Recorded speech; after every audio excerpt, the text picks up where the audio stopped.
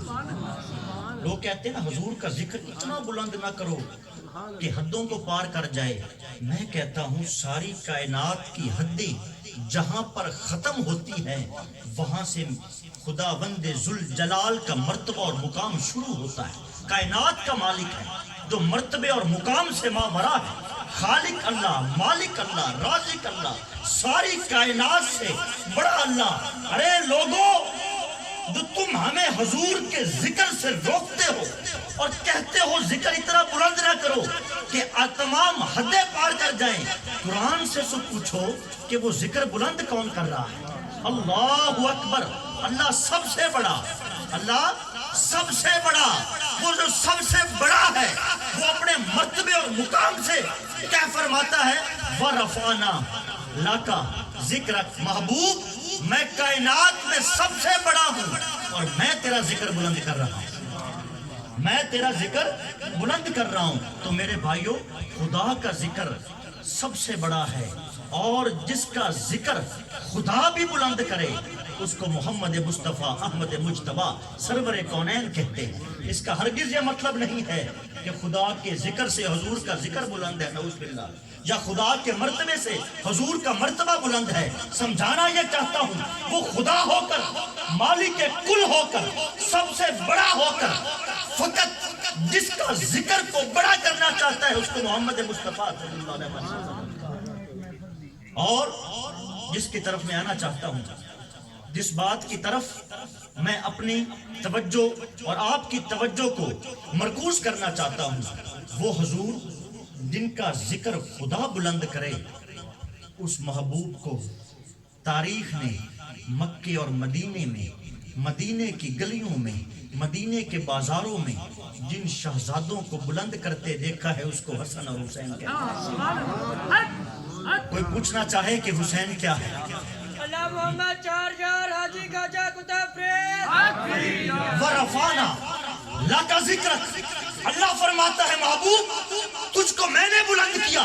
جس کو رب بلند کرے اس کو محمد مصطفیٰ کہتے ہیں صلی اللہ علیہ وسلم، اور رب کے بلند کیے ہوئے نبی کو، جس نبی جن شہزادوں کو کندھوں پر اٹھا کر دنیا کو بلند کر کے دکھائے اس کو حسن اور حسین کہتے ہیں، اس کو علی اور مرتضیٰ کہتے ہیں۔ کعبے کے اندر بتوں کو گرانا تھا، فرمایا علی یا حسن حسین کندھوں پر سوار تھے، یا آج تو میرے کندھوں پر سوار ہو کر ان بتوں کو گرا؟ یہ کم ہستیاں نہیں ہیں۔ ارے جس کا ذکر خدا بلند کرے وہ بلند و بالا ذات جن شہزادوں کو اور جس ہستی کو کندھوں پر اٹھا کر بلند کرتے ہیں اس کو علی، حسن اور حسین کہتے ہیں۔ افضل ہے کل جہاں سے یا علی،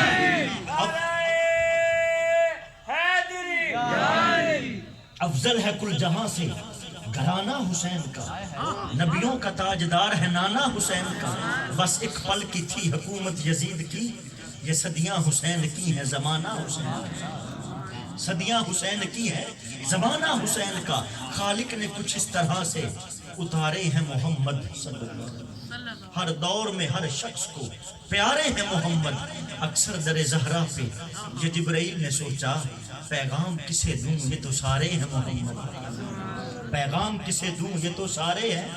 تو میرے بھائیوں یہ محفل جو حسین اور حسن کے تذکروں سے لبریز ہے، جو علی کے تذکروں سے لبریز ہے، جس کو سجانے والے علی والے ہیں، جس کو بسانے والے علی والے ہیں، یہ سب حسین چہرے، یہ سب مشائخ عظام، یہ سب قیمتی اور انمول پھول جو آپ کے سامنے بیٹھے ہیں، ان سے پوچھ کے دیکھیے اگر ہم سب کی جھولیوں میں کوئی خیرات ہے تو وہ علی اور ان کے شہزادوں کی خیرات ہے۔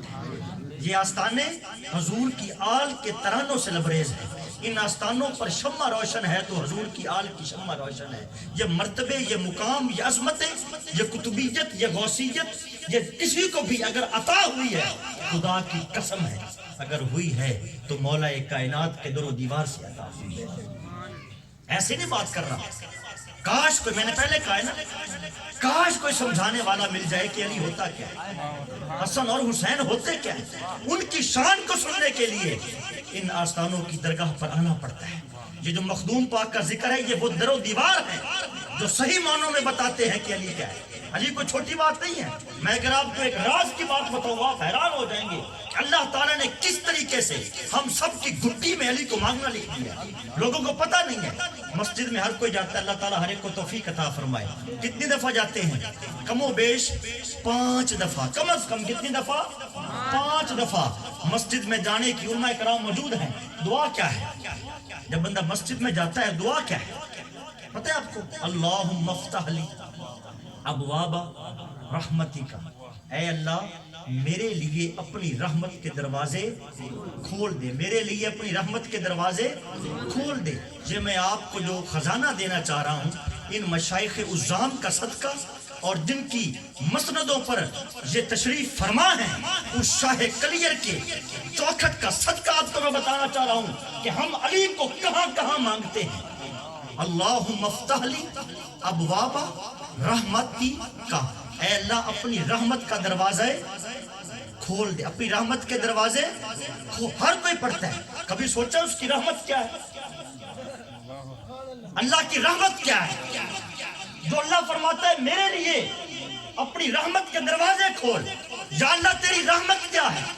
قرآن فرماتا ہے محبوب ان کو بتا دے، وما ارسلناک الا رحمتا للعالمین، محبوب تیرے سوا کون رحمت ہو سکتا ہے؟ بتا، تو ہی تو کائنات کے لیے میری رحمت ہے، تو ہی تو عالمین کے لیے میری رحمت ہے۔ اللہم افتح لی ابواب رحمتی کا، اس کو ذرا غور سے سمجھنا۔ میں نے رحمت کی تشریح کی تو رحمت کی تشریح ہے محمد مصطفیٰ احمد مجتبیٰ سرور کونین صلی اللہ علیہ وآلہ وسلم۔ تو ہم کیا مانگتے ہیں؟ اے اللہ میرے لیے محمد عربی کے دروازہ کھول دے، میرے لیے محمد عربی کا دروازہ کھول دے۔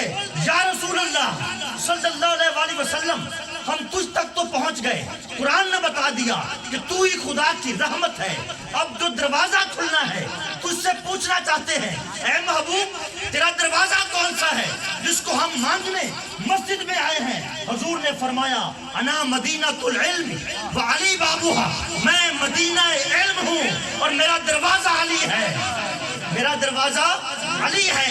ثابت ہوا مسجد میں جاتے ہو، فجر میں مانگتے ہو، اے اللہ مجھ پر میرے محمد کا علی کھول دے، مجھ کو میرے محمد کے علی کو ملا دے۔ ظہر پر جاتے ہو، جاتے مسجد میں ہو، خدا کی قسم مانگتے علی کو ہو۔ عصر پہ جاتے ہو، جاتے مسجد میں ہو، مانگتے علی کو ہو۔ مغرب پہ جاؤ، عشاء پہ جائے، بندہ مسجد میں داخل بعد میں ہوتا ہے، پہلے اللہ سے مانگتا ہے یا اللہ ان نمازوں کا صدقہ مجھے میرے علی کو ملوا دے، حضور کے علی کو ملوا دے، اور اپنی طرف سے نہیں۔ اللہم افتح لی ابواب رحمتی کا، اے اللہ رحمت کے دروازے مجھ پر کھول دے، اے اللہ محمد عربی کے دروازے مجھ پر کھول دے، اے اللہ محمد عربی کے علی کو مجھ پر کھول دے۔ تو یہ جو علی والے ہوتے ہیں ان کے پاس آنے سے یقیناً انسان کو خدا کی پہچان ہوتی ہے، خدا کے رسول کی پہچان ہوتی ہے۔ ایسے ہی نہیں، ان اولیاء کرام کے دربار جو ہوتے ہیں یہ قیامت تک زندہ رہیں گے۔ سکے والد کی قبر ہو، کوئی بندہ رات کو اٹھ کر جا کر فاتحہ نہیں کرتا، بندہ کہتے اجالے میں جا کر فاتحہ کروں گا۔ یہ آستانے حضور گنج شکر کے، حضور خواجہ نظام کا، مخدوم کلیر پاک کا، داتا صاحب کا، رات کے 2 بجے چلے جاؤ، فرشتے بھی وہاں پر درود و سلام پڑھ رہے ہیں، ہر وقت نور اور قرآن کی تلاوت ہو رہی ہوتی ہے وہاں پر بھی قبر، اور ہے ایک تمہارے سکے والد کی بھی قبر۔ فرق کیا ہے؟ فرق ایک ہی ہے، وہ نسبت والے تھے، وہ نسبت والے تھے جن کی قبریں کل بھی زندہ تھی، آج بھی ہیں اور قیامت تک زندہ رہیں گے۔ اور جو نسبت والے نہیں ہوتے، یاد رکھیے ان کی قبروں پر چراغا نہیں ہوتا، ان کی قبروں پر رونق نہیں ہوتی، ان کی قبروں پر جو ہے وہ سرور نہیں ہوتا، ایک خوف ہوتا ہے۔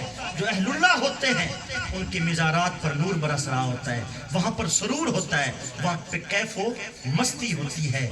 کربلا کا میدان ہے، آخری بات کر کے میں اجازت چاہوں گا، کربلا کا میدان ہے، اگر کسی نے پوچھنا ہو علی کے بعد کہ حسین کیا ہے، ایک ہی بات کر اجازت چاہوں گا۔ کربلا کا میدان ہے، وہاں پر دو گروپ ہیں، ایک حسین والا ہے، ایک یزید والا ہے۔ ایک حسین والا ہے اور ایک یزید والا ہے۔ یزید والے گروپ میں علماء کرام مشائخ عظام موجود ہیں، تاریخ اٹھا کر دیکھ لیں۔ یزید کا جو گروپ تھا وہاں پر کلمہ بھی تھا، کلمہ بھی تھا، اور تاریخ نے بتایا وہاں پر نماز بھی پڑھی جاتی تھی۔ کلمہ بھی تھا، نماز بھی تھی، نام نہاد کی مسلمانیت بھی تھی، مسلمان تھے، خود کو مسلمان کہتے تھے۔ یزید والے سارے کے سارے مسلمان تھے، صحابی نہیں، ہم ان کو صحابی نہیں کہہ سکتے، نعوذ باللہ، کوئی بندہ صحابی نہیں کہہ سکتا، لیکن ان لوگوں نے کلمہ پڑھا ہوا تھا، صحابی نہیں تھے وہ۔ صحابی تو حضور کی آل پر اپنا تن من دھن لٹانے والے تھے، وہ مسلمان تھے۔ تاریخ نے بتایا وہاں نماز پڑھی جاتی تھی، کلمہ گو تھے۔ پھر کیا بات ہے یا اللہ، وہ تو تیری نماز بھی پڑھ رہے تھے، وہ تو تیرے محبوب کا کلمہ بھی پڑھے ہوئے تھے، وہ تو مسلمان بھی تھے، پھر بھی وہ لعنتی، پھر بھی زمانہ ان کو لعنتی کہتا ہے۔ یا اللہ، یہ کیا کافی نہ تھا کہ وہ مسلمان تھے، وہ عبادت کر رہے تھے، وہ تیرے کلمہ گو تھے، پھر بھی وہ لعنتی ہوئے؟ اللہ فرماتا ہے سب کچھ تھا، سب کچھ تھا، فقط نہ تھا تو ایک حسین نہ تھا، فقط نہ تھا تو ایک حسین نہ تھا۔ تو میرے بھائیوں، سب کچھ ہو فقط حسین نہ ہو، زمانہ یزید کہتا ہے، زمانہ لعنتی کہتا ہے۔ تو آج ہمارے لیے لمحہ فکریہ ہے، ہمیں سوچنا چاہیے ہمارے عزتیں، ہماری رونقیں، ہماری آبرو، ہماری پہچان حضور کی آل کا صدقہ ہے، حضور کے شہزادوں کا صدقہ ہے۔ لوگ ہمارے ممبروں کو نہیں دیکھیں گے، ہر فرقے سے ہٹ کر، ہر طبقے سے ہٹ کر حضور کی آل تولنے کے قابل نہیں ہے، حضور کی آل پرکھنے کے قابل نہیں ہے، وہ ممبر پر کھڑے ہو کر ترازو لے کر تولنے کے قابل نہیں ہے، بلکہ وہ آل رسول تو صرف اور صرف ادب، احترام، بندگی، احترام کے لائق ہے۔ ہم کون ہوتے ہیں حضور کی آل کو تولیں؟ ہماری اوقات کیا ہے؟ ہماری تو یہ اوقات بھی نہیں ہے کہ ہم حضور کی آل پر درود و سلام پڑھ سکیں۔ ہم درود پڑھتے ہیں نا تو کیا کہتے ہیں؟ اللہم صلی علی محمد و علی آل محمد، کیا کہتے ہیں؟ صلی علی کہتے ہیں؟ نہیں، اللہم صلی علی، اللہم ہم کیا کہتے ہیں؟ یا اللہ میں درود نہ بھیج دوں؟ اللہ فرماتے ہیں نہیں، تو نہ بھیج۔ یا اللہ کیسے بھیجوں؟ فرمایا کہ اللہم صلی علی، اے اللہ تو بھیج، اے اللہ تو بھیج۔ ہماری زبان تو اس لائق نہیں ہے کہ ہم اس آل پر درود و سلام پڑھ سکیں۔ ہم تو اللہ کو کہتے ہیں یا اللہ تو اپنی شان کے مطابق اس گھرانے پر درود و سلام پڑھ۔ ارے جن کی زبانیں اس گھرانے پر درود و سلام پڑھنے کے لائق نہ ہو، جب وہ زبانیں ممبر پر کھڑے ہو کر اس حضور کے گھرانے کو تولتی ہیں، پرکھتی ہیں، تو یقین کیجئے اس وقت جو اللہ کا ایمان ہے، اسلام ہے، جو اسلام ہمیں اللہ نے دیا ہے، وہ اسلام بھی کامتا ہے۔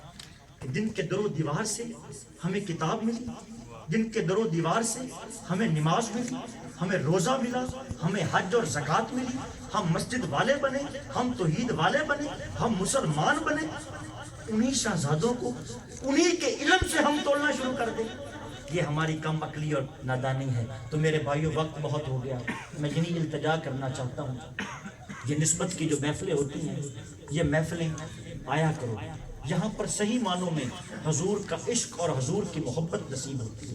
یہ وہ لوگ ہیں جو صرف مانتے نہیں ہیں۔